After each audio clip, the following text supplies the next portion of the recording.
back for the next part of this chapter 12 of Mark Batterson's All In book. I hope you've caught the first three, but we're at whatever. To be honest, the word whatever isn't my favorite word as a parent.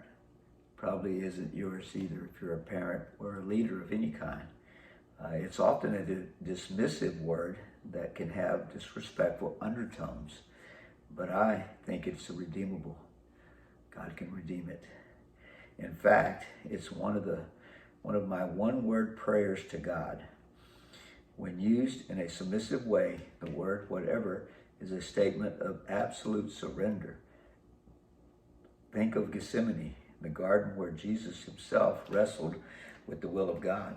He said to his Father, "Take this cup from me." And it was a reference to the cup of wrath.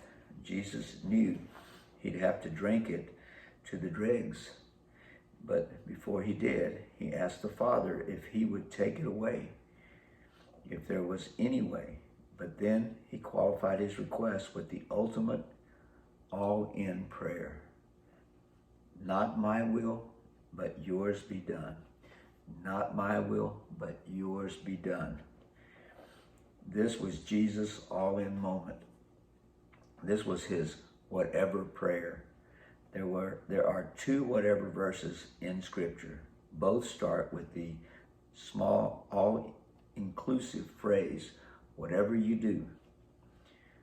Here's the Scripture. Whatever you do, work at it with all your heart, as working for the Lord, not for human masters.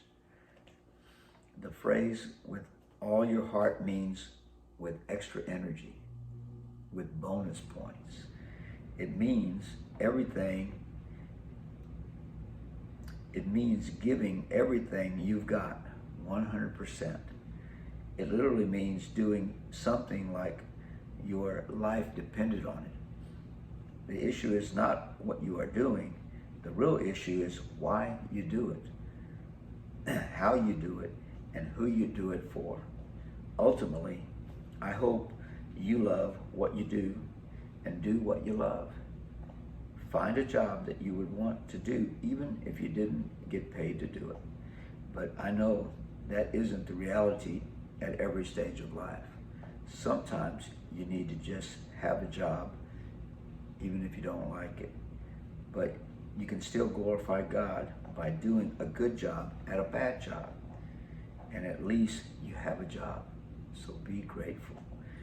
One of my summer jobs during college was working as a ditch digger. I worked as a guy picking corn on hot summer days one summer. That's what I think about when I think about him being a ditch digger. He says, we called ourselves Earth Relocation Engineers to dress it up. I love the way he dressed that up. It's just flipping things to make it be positive. But it was a back-breaking work that I didn't enjoy at all. But I made the most of it. Anybody can do a good job at a good job, but there is something God glorifying about doing a good job at a bad job. Anybody can be nice to a nice boss, but there is something God glorifying when you love like Jesus in a godless work environment. Let's love like Jesus, regardless of the circumstances. God is bigger than our circumstances. God bless you all.